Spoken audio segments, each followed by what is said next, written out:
Welcome to session একাডেমিতে স্বাগত। আজকে আমরা নিমেষে অঙ্ক সিরিজের ক্লাস নাম্বার 143 শুরু করব। আজকে ম্যাথসের উপর। এই নিমেষে অঙ্ক সিরিজটা যারা নতুন দেখছো তাদেরকে বলি, নিমেষে অঙ্ক সিরিজ হচ্ছে প্রতিদিন ক্লাসে 10টা করে কোশ্চেন আমি সলভ করাই, ঠিক আছে? যেগুলো হচ্ছে প্রিভিয়াস ইয়ার বিভিন্ন এক্সামে এসছে সেই রকম টাইপের কোশ্চেন, ঠিক আছে?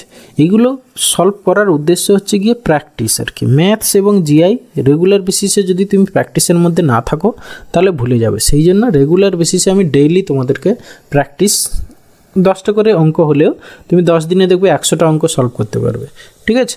সেই জন্য এই প্র্যাকটিস সেটটা আমি রেখেছি। সেই জন্য যারা কম্পিটিটিভ এক্সাম প্রিপারেশন নিচ্ছ অবশ্যই রেগুলারলি এই ভিডিওটা ফলো করো। হ্যাঁ, এগুলো দেখো। তোমরা পারলে কি করবে, ধরো পজ করে দিয়ে তুমি আগে সলভ করো, ঠিক আছে? সলভ করে তারপর তুমি নিজের মিলিয়ে নাও। ওকে, এভাবেও করতে পারো। ওকে, আর বেশি কথা বলবো না, চলো লেট স্টার্ট। ফার্স্ট কোশ্চেন কী আছে দেখে নাও। বলেছে 175কে দুটি পূর্ণ সংখ্যার গুণফল হিসেবে কতভাবে প্রকাশ করা যায়। ওকে, আচ্ছা, তাহলে আমরা একে প্রথমে কি করবো, এদিকে ফ্যাক্টর করি, ঠিক আছে? 175কে তুমি ফ্যাক্টর করো। 175 ইকুয়াল একে 5 দিয়ে কত প্রথমে কাটো, 5 3 15, 5 7 35, 5 5 25, তারপরে হচ্ছে কি 5 7 35। তাহলে আমরা 175কে কীভাবে লিখতে পারি? 1 ইন্টু 175 লিখতে পারি, দুটো পূর্ণ সংখ্যার গুণফল। তারপরে দেখো 5 ইন্টু হচ্ছে গিয়ে তোমার 35 লিখতে পারি। তারপরে হচ্ছে কি দেখো 7 ইন্টু 25 লিখতে পারি। আর কিছু কোনোভাবে লেখা যাবে গুণ করে? না। তাহলে এখানে 3ভাবে প্রকাশ করা যাবে। তাহলে অপশান বি হবে অ্যান্সার এখানে। ওকে, এরপরে এসে কোশ্চেন নাম্বার 2। বলেছে একটি বাক্সে 1 টাকা 50 পয়সা 25 পয়সার অনুপাত হচ্ছে 3:4:5 এবং মোট টাকা 100 হলে প্রতিটি মুদ্রা কতগুলো করে ছিল, ঠিক আছে? আচ্ছা, আমরা এখানে নাম্বার রেশিওটা দেওয়া আছে। Number ratio NR equal to দেওয়া আছে তোমার 3:4:5, ঠিক আছে? তাহলে এখান থেকে আমরা ভ্যালু রেশিওটা বের করে নিই। ভ্যালু রেশিও তাহলে প্রথমে যে 3টে 1 টাকা যদি হয় তাহলে ক টাকা হবে? 3/1 টাকা হবে প্লাস। আচ্ছা, রেশিও যেহেতু বের করছি তাহলে এত ইস টু, তাহলে 4 এটা 2 মানে 2.50 পয়সা 1 টাকা, সেই জন্য 2 দিয়ে ভাগ, ইস টু হচ্ছে 5/4। ওকে, তাহলে ইকুয়াল টু হচ্ছে গিয়ে তোমার কত হচ্ছে? আচ্ছা, এইখানে আমরা যদি যোগ করে নিই, দেখো এই 3/2 মানে এই টোটালটাকে এটাকে যোগ করলে কত হচ্ছে দেখো, তোমার এখানে 2 2 4, ঠিক আছে? 3 2 5 আর 1 6 মানে 6.1/4 মানে হচ্ছে গিয়ে তোমার 4 2 8 মানে 25, ঠিক আছে? 4 2 8 4 5 20, হ্যাঁ 6.25 এত টাকা, ঠিক আছে? মানে তোমার কাছে যদি ধরো 3টে 1 টাকা, 4টে 50 পয়সা আর হচ্ছে 5টা 25 পয়সা থাকে, তাহলে টোটাল ভ্যালু হচ্ছে কি 6 টাকা 25, ঠিক আছে? তাহলে 100 টাকা থাকলে কত? তাহলে এইখান থেকে আমরা একটা রেশিও বের করতে পারি, ঠিক আছে? টোটাল দেখো তোমার প্রতিটা মুদ্রা কতগুলো করে ছিল, ঠিক আছে? টোটাল 6 টাকা 25 হলে তার মধ্যে 1 টাকার কয়েন কটা থাকে না, হচ্ছে গিয়ে 3টে, ঠিক আছে? তাহলে টোটাল 100 টাকা থাকলে 1 টাকার কয়েন কটা থাকবে বের করে নাও। তাহলে এত ইন্টু 100 বাই হচ্ছে গিয়ে 6.25 মানে 625 করে দাও, আর নিচে উপরে আরও একটা 100 গুণ করে দাও। এবার 25 দিয়ে কাটাকাটি করো, 25 25 625, 25 4 100, আবার 25 4 100। তাহলে 1 টাকার মুদ্রা কতগুলো আছে আমরা এখান থেকে পেয়ে যাব, ঠিক আছে? তাহলে হচ্ছে গিয়ে তোমার 3 ইন্টু 16, 3 ইন্টু 16। ওকে, তাহলে 16 3 48টা। দেখো প্রথমে 48 কোন কোন অপশানে আছে? অপশান এতে আর হচ্ছে গিয়ে বিতে, ব্যাস। অপশান সি আর হচ্ছে গিয়ে তোমার ডি এলিমিনেট হয়ে গেল।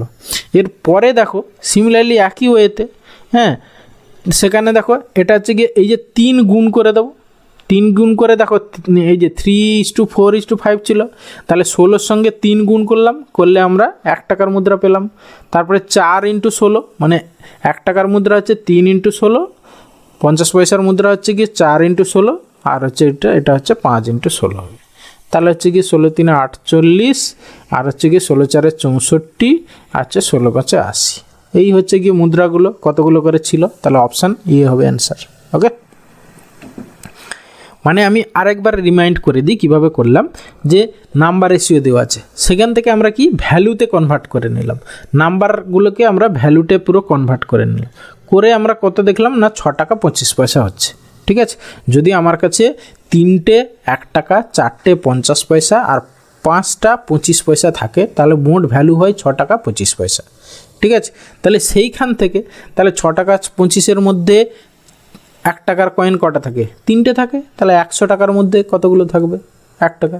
সিমিলারলি তাহলে এইভাবে 3 ইন্টু করলে আমরা 1 টাকার পেলাম। সিমিলারলি 3 ইন্টু তারপরে 4 ইন্টু 16 করবো, 5 ইন্টু 16 করবো।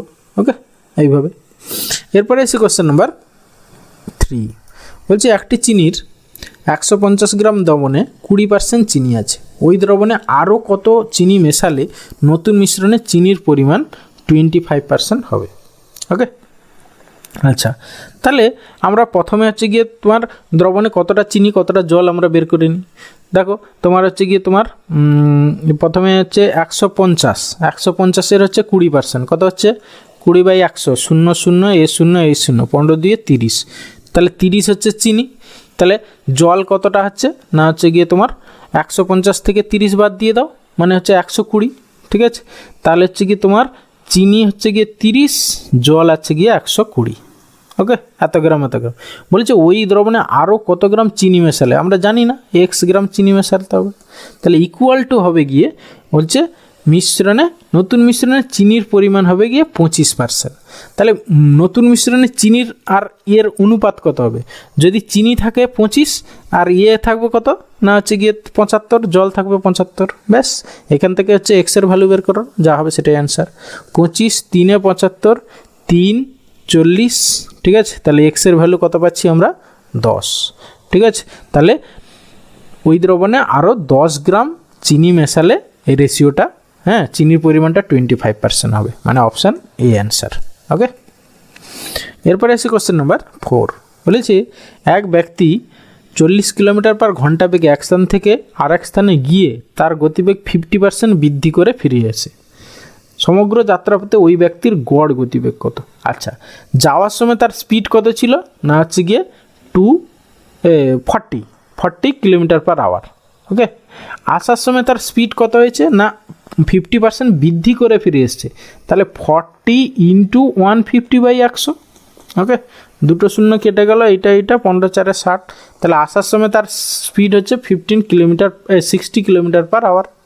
এবার আমরা জানি যাওয়ার সময় আসার সময় যদি স্পিড থাকে তাহলে এভারেজ স্পিডের ফর্মুলা কি? 2xy/x + y। ঠিক আছে, এই ফর্মুলা। তাহলে এখানে 2 ইন্টু 40 ইন্টু 60 বাই হচ্ছে গিয়ে 40 + 60 মানে 100, তাহলে দুটো শূন্য কেটে দাও, 0 কেটে দিল, তাহলে কত হলো 4 2 8 6 48, 48 কিলোমিটার/আওয়ার হবে গিয়ে এভারেজ স্পিড, মানে অপশান সি অ্যান্সার। ওকে, এরপরে আসি কোশ্চেন নাম্বার 5 বলছে বার্ষিক 5% সরল সুদে 500 টাকার 6 বছরের সুদ কত হবে? ঠিক আছে, জাস্ট আমাদের ফর্মুলা কি? I = PRT/100।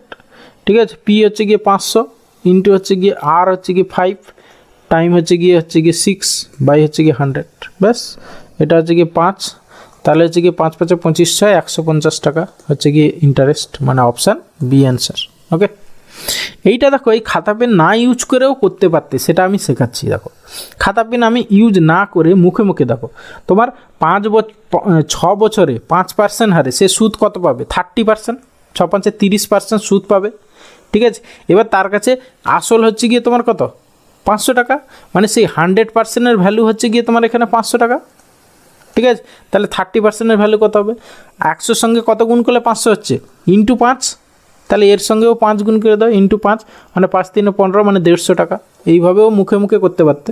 ঠিক আছে, এটাও একটা প্রসেস, না হলে এমনি তোমাদের বেসিক ফর্মুলা তো আছেই।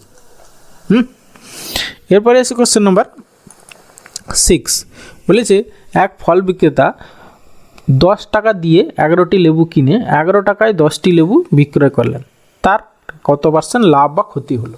দেখো এইখানে তোমরা একটা কাজ করো, জাস্ট এরকম করে লেখো 10 টাকা। আচ্ছা, আগে এদিকে আমরা নাম্বারটা লিখি। 11টি লেবুর দাম হচ্ছে গিয়ে 10 টাকা। ওকে, পরে বিক্রি করেছে কি 10টি লেবুর দাম হচ্ছে গিয়ে 11 টাকা।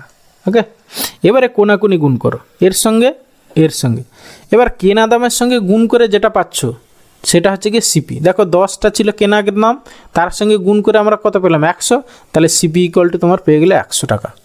ঠিক আছে, আর এসপি = কি? বিক্রি দাম, এই যে 11, এর সঙ্গে গুণ করে যেটা পাচ্ছ সেটা হচ্ছে এসপি, মানে 11 11 121, ঠিক আছে। তার যদি সিপি হয় 100 টাকা, এসপি হয় 121 টাকা, তাহলে কী হয়েছে, তার লাভ হয়েছে 21 টাকা লাভ হয়েছে। কততে? 100তে, তাহলে 21% লাভ। 100তে যতটা বেশি হয়েছে সেটাই হচ্ছে কি তার পার্সেন্টেজ লাভ। যদি অন্য কিছু থাকতো তখন কি করতাম, এই যেটা লাভ হলো সেইটা বাই সিপি ইন্টু 100 করে দিতাম, পার্সেন্টেজ পেয়ে যেতাম। তাহলে এখানে তার লাভ হয়েছে 21% লাভ, মানে অপশান ডি অ্যান্সার। ওকে, এরপরে আসছি কোশ্চেন নাম্বার 7। বলেছে একটি সংখ্যাকে 175 দ্বারা ভাগ করলে 132 ভাগশেষ থাকে, সংখ্যাটিকে 25 দ্বারা ভাগ করলে ভাগশেষ কত থাকবে? জাস্ট কিছুই নেই, এই 132কে তুমি 25 দিয়ে ভাগ করে দাও, ঠিক আছে। 132কে 25 দিয়ে ভাগ করো, ঠিক আছে, বা 25কে নামতে রাখো, 25 5 125 থাকছে কত? হ্যাঁ, 25 5 125, তাহলে থাকছে হচ্ছে কি 7, তাহলে 7 রিমাইন্ডার থাকবে, মানে অপশান সি অ্যান্সার। ওকে, এরপরে আসছে কোশ্চেন নাম্বার 8। বলেছে একটি সংখ্যাকে প্রথমে 10% বৃদ্ধি করে পরে আবার 10% হ্রাস করায় প্রাপ্ত সংখ্যাটি আসল সংখ্যার থেকে 50 কম হয়, ঠিক আছে, 50 কম হয়, আসল সংখ্যাটি নির্ণয় করো। দেখো, আমরা জানি কোনো সংখ্যাকে যদি x% ইনক্রিজ করা হয় আবার পরে x% ডিক্রিজ করা হয়, তাহলে মোটের উপর কি হয় না, হচ্ছে গিয়ে -x²/100% হয়, ঠিক আছে, মানে এই x²/100% কমে যায়, ঠিক আছে। তাহলে এখানে এই x²/100% এইটার ভ্যালু হচ্ছে গিয়ে বলেছে 50, ঠিক আছে। তাহলে আসল সংখ্যাটা আমাদের বের করতে হবে। হ্যাঁ, মানে অ্যাকচুয়ালি এখানে এক্সের ভ্যালু যদি আমরা 10 বসিয়ে দিই, 10 মানে হচ্ছে গিয়ে 10² বাই হচ্ছে গিয়ে 100, এত কমেছে, মানে হচ্ছে 1% কমেছে, সেই 1%-এর ভ্যালু বলা আছে 50, তাই না, বলেছে 50 কম, তাহলে হচ্ছে গিয়ে তোমার সংখ্যাটা আসল সংখ্যা মানে 100%, তাহলে 100% ইকুয়াল টু কত হবে? 5000, ঠিক আছে, মানে এর সঙ্গে ইন্টু হচ্ছে গিয়ে 50, তাহলে এর সঙ্গে ইন্টু 50 করে দাও, ঠিক আছে, সোজা হিসাব, তাহলে 5000 হবে আমাদের অ্যান্সার, মানে অপশান সি অ্যান্সার। ওকে, এরপরে আসি কোশ্চেন নাম্বার 9। বলেছে দুটি ট্রেন একটি নির্দিষ্ট স্থান থেকে একই দিকে দুটি সমান্তরাল ট্র্যাকে যাত্রা শুরু করে। যদি ট্রেন দুটির গতিবেগ যথাক্রমে 90 km/h আর 80 km/h হয়, তবে 45 মিনিট পর ট্রেন দুটির মধ্যে দূরত্ব কত হবে? ঠিক আছে, জাস্ট দেখো তারা একই দিকে যাচ্ছে, ঠিক আছে, সমান্তরালভাবে। একটার স্পিড হচ্ছে কি 90 km/h, ঠিক আছে, আর একটা হচ্ছে কি 80 km/h। হ্যাঁ, এবার দেখো 1 ঘন্টায় মানে হচ্ছে কি 60 মিনিটে তাদের মধ্যে ডিস্টেন্স কত হবে? এ তো 90 কিলোমিটার চলে যাবে আর এ 80 কিলোমিটার, মানে এদের মধ্যে ডিস্টেন্স হবে 60 মিনিটে হবে গিয়ে তোমার 10 কিলোমিটার, ঠিক আছে। তাহলে 45 মিনিট, তাহলে 45 মিনিটে তাদের মধ্যে ডিস্টেন্স কত হবে সেটা বের করতে হবে, ঠিক আছে। তাহলে হচ্ছে কি তোমার তাহলে 10 × 45 বাই হচ্ছে কি 60, 15 4 60, আর হচ্ছে কি 15 5 45, 15 3 45, আর হচ্ছে গিয়ে তোমার 4 দিয়ে তো কাটবে না, এটা 2, আর এটা হচ্ছে গিয়ে 5, তাহলে 5 3 15/2, 15/2 মানে হচ্ছে গিয়ে 7.5 কিলোমিটার হবে গিয়ে তাদের 45 মিনিট পর তাদের ডিস্টেন্স হবে 7.5 কিলোমিটার, মানে অপশান বি অ্যান্সার। ওকে, এরপরে এসে কোশ্চেন নাম্বার 10। বলেছে কি বলছে দেখো, যদি দুটি বর্গক্ষেত্রের পরিসীমার অনুপাত 5:6 হয়, তাহলে তাদের ক্ষেত্রফলের অনুপাত কত হবে? দেখো এইখানে একটু বোঝার ব্যাপার আছে, জাস্ট কিছুই নেই। প্রথমটার বাহু সাপোজ ধরো এ, হ্যাঁ, দ্বিতীয়টার বাহু যদি সাপোজ বি হয়, তাহলে তাদের বাহুর রেশিও কত? A:B, ঠিক আছে, এটা হচ্ছে কি তোমার বাহু রেশিও। এবার যখন পরিসীমার রেশিও বের করব, ঠিক আছে, প্রথমটার বাহু ধরলাম এ, দ্বিতীয়টার হচ্ছে বাহু বি, ঠিক আছে, তাহলে তাদের বাহু রেশিও যা, দেখো তাদের পরিসীমা কী হবে? 4A, এরও 4B, ঠিক আছে, সেক্ষেত্রেও রেশিও কত দাঁড়াচ্ছে? A:B। তাহলে বাহু রেশিও যা, পরিসীমা রেশিও তা। হ্যাঁ, তাহলে পরিসীমা রেশিও মানেই হচ্ছে কি বাহুর রেশিও। এবার ক্ষেত্রফলের রেশিও কী হবে না? A² হচ্ছে কি B², ঠিক আছে।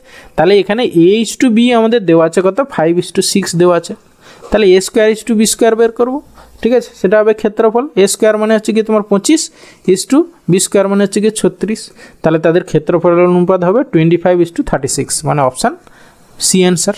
ওকে, থ্যাংক ইউ ভিডিওটা শেষ পর্যন্ত দেখার জন্য। আশা করি ভালো লাগলো, অনেক কিছু শিখতে পারলে। তাহলে অবশ্যই একটা লাইক করো, বন্ধুদের সঙ্গে শেয়ার করো, আর চ্যানেলে নতুন হলে অবশ্যই সাবস্ক্রাইব করো। ওকে, ভালো থাকবে, বাই।